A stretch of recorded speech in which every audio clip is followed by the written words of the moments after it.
सुंदरबनच्या जंगलात सुगरण कोंबडीताई आणि सुंदरी मांजरीताई राहत होत्या. दोघी अगदी जिवलग मैत्रिणी होत्या. जंगलात फिरायचे एकत्र, फळे आणाय एकत्र जायचे, नंतर सरोवरात पाणी प्यायला एकत्र जायच्या, सगळं काही एकत्र करायच्या. इतक्या जिवलग मैत्रिणी होत्या.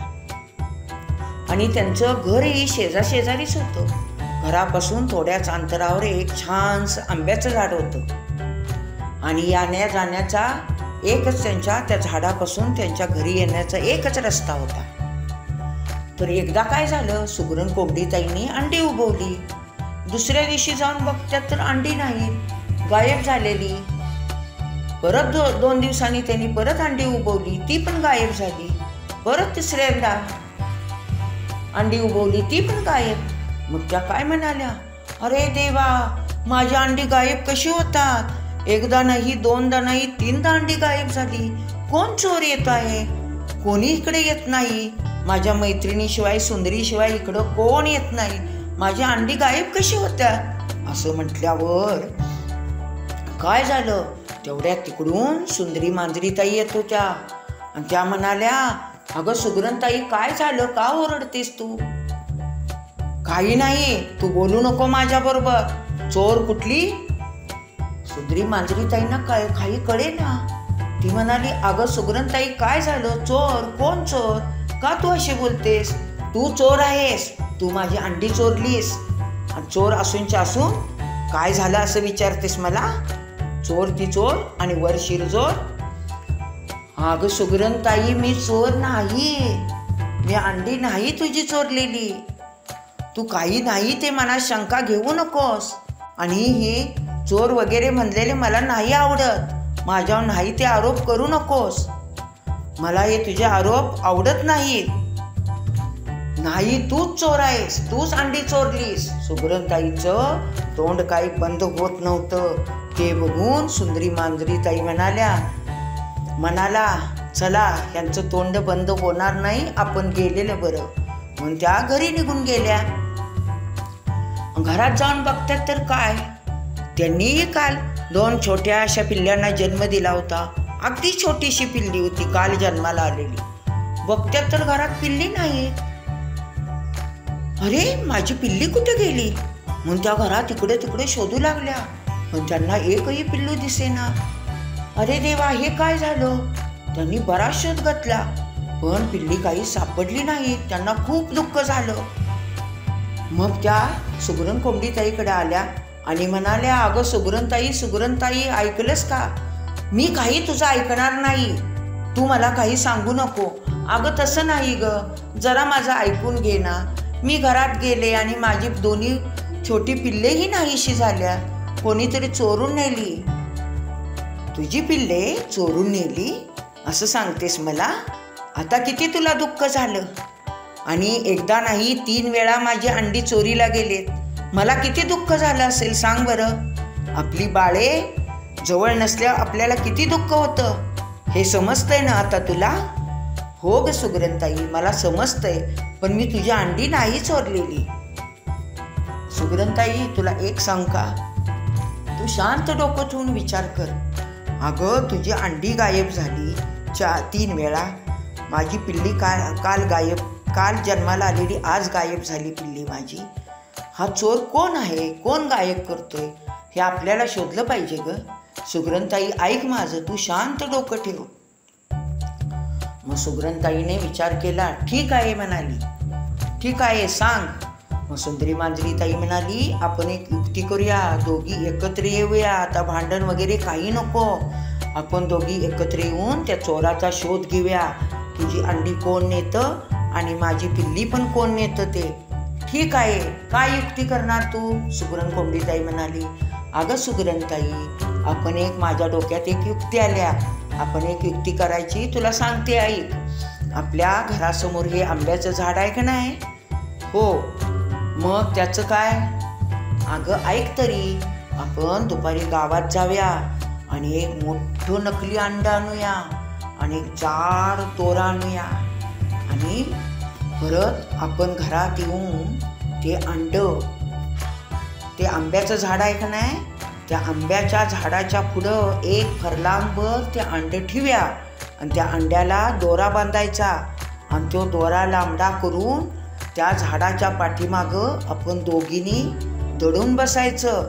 दोरा दोघींच्या हातात असला पाहिजे. त्या झाडाजवळ एक खड्डा काढायचा, कळलं का? आणि आज संध्याकाळीच हा प्रयोग करूया. म्हणजे आपल्या घरासमोर एकच येणारी वाट आहे, जाणारी एकच तीच वाट आहे. त्यामुळे जो कोण चोर येतो तो एकाच वाटेने आलेला आपल्याला दिसेल. दोघींच्या घरात शिरतो तो एकाच वाटेने येऊन शिरतो. मग जो कोण चोर असेल तो त्या वाटेने येईल. अंडी खाणारा जो असेल तो अंड्याच्या वासाने येईल. ते मोठे अंडे बघून तो खायला नक्कीच येणार. मग तो आला की आपण दोघीने झाडामागे लपून बसून तो दोरा हळूहळू हळू मागे ओढायचा. अगदी झाडापर्यंत ते अंड ओढत आणायचं. दोऱ्याला बांधलेलं अंड पण ओढलं जाणार. मग ते अंड झाडापर्यंत ओढत आणायचं. चोर झाडापर्यंत येईल त्या अंड्याच्या मागं लागून आणि मग ते अंड खड्ड्यात पडेल असं करायचं. अंड खड्ड्यात पडलं की चोरही खड्ड्यात पडेल. चोर सापडेल आपल्याला. कळलं का? अगो बाई, सुंदरी मांजरी ताई, तुझी युक्ती मला खूप आवडली. खूप खूप खूप. असं म्हटल्यावर दोघी मैत्रिणींना मग खूप आनंद झाला. मग दुपारीच त्या गावात गेल्या. त्यांनी एक दोरा मोठं नकली अंड आणलं आणि त्यांनी संध्याकाळ झाल्यावर त्या आंब्याच्या झाडाच्या समोर एक फरलांगभर ते अंड ठेवलं. त्या अंड्याला दोरा बांधला आणि तो दोरा झाडाच्या मागं आपण लपून बसल्या आणि आपल्या दोघींच्या हातात दोरा घेतला. झाडाच्या शेजारी एक खड्डा खणला आणि त्या दोघी लपून बसल्या. संध्याकाळ झाल्यावर काय झालं? एक भयंकर मोठा सरडा आला आणि ते अंड बघून त्या सरड्याला खूप आनंद झाला. अरे वा, आज इतकी मोठी मेजवानी. त्या सुगरण कोंबडी ताईची एवढीशी अंडी आणि त्या सुंदरी मांजरी त्यांची एवढीशी पिल्ली. खाऊन माझे काही पोट भरत नाही बुवा. हे अंड किती मोठं आहे. आता 4-5 दिवस मला काही खाण्याची गरज नाही. हे एक अंडे मी खाल्ले तर. वा, काय बेत आहे. काय आज माझं नशीब आहे. केवढं मोठं मला भोजन मिळालं. असा म्हणत सरडा त्या अंड्याजवळ आला. ह्या दोघींनी बघितलं. सरडा आलाय. एक चोर कोण आहे तर एक सरडा आहे. मोठाच्या मोठा रानटी सरडा होता तो. मग दोघींनी बघितलं. मग सुगरण कोंबडी ताई काय म्हणाली? अगं सुंदरी, बघ तो चोर आलाय. सुंदरी मांजरी ताई म्हणाली, अगं गप सुगरण ताई, बोलू नको. आपला आवाज ऐकला का नाही मग तो चोर पळून जाईल. ठीक आहे ठीक आहे, नाही मी बोलत. दोघी शांत बसल्या आणि तो सरडा अंड्याजवळ आल्या की त्याने दोरा ओढायला सुरुवात केली. दोघींनी दोरा ओढल्या. त्या अंड्याच्या पाठीमागे लागून सरडा पुढे यायचा. असं ओढत ओढत ओढत ओढत त्यांनी ते अंड दोऱ्यासहित आंब्याच्या झाडापर्यंत आणलं आणि तो सरडाही आंब्याच्या झाडापर्यंत आला. शेवटी दोघींनी काय केलं? हळूच दोरा खड्ड्यात अंडे पडेल असा दोरा वडला. ते अंडे खड्ड्यात पडलं. खड्ड्यात पडल्यावर काय झालं? सरडाही खड्ड्यात उडी मारली त्यानं अंड्यासाठी. मग पटपट दोघींनी काटक्या पाला पचोळा गोळा केला आणि त्या खड्ड्यात टाकला. सुगरण कोंबडी ताई आपल्या घरात गेल्या. चूल पेटलेली होती. चुलीतलं जळकं लाकूड घेऊन बाहेर आल्या आणि ते त्या खड्ड्यात टाकलं. त्याबरोबर सगळ्या काटक्या पेटल्या. खड्ड्यात जाळ झाला आणि तो भयंकर सरडा मरण पावला. हे बघून दोघींना खूप आनंद झाला. मग दोघींची सुगरण कोंबडी ताईचे अंडे, सुंदरी मांजरी ताईंची पिल्ले. चोरणारा चोर त्यासनी सापडला आणि त्यांनी दोघींनी मारून मारून खड्ड्यात ढकलून त्याला जाळून टाकलं. मग दोघी खुश झाल्या. मग सुगरण कोंबडी ताई म्हणाली, सुंदरी ताई, मी विनाकारण तुझ्या आळ घेतला ग, मला माफ कर. मग सुंदरी मांजरीनताई म्हणाली, अगं तसं नाहीस सुगरणताई, त्यात तुझी काय चूक नाही. 3 वेळा असं झाल्यावर मी त्या ठिकाणी असते तर मी असंच बोलले असते. तुझा काही दोष नाही. त्यामुळे तू मनाला लावून घेऊ नकोस. असं म्हणून दोघींनी एकमेकींना मिठी मारली आणि परत एकत्र मैत्रिणी झाल्या, जिवलग मैत्रिणी. मग सुंदरी मांजरीनताई काय म्हणाली, हे बघ सुगरणताई, तुला एक सांगते. सुगरणताई म्हणाली, काय ग सुंदरी? अगं आपल्या मित्राचा आपण कधी विश्वासघात करायचा नसतो.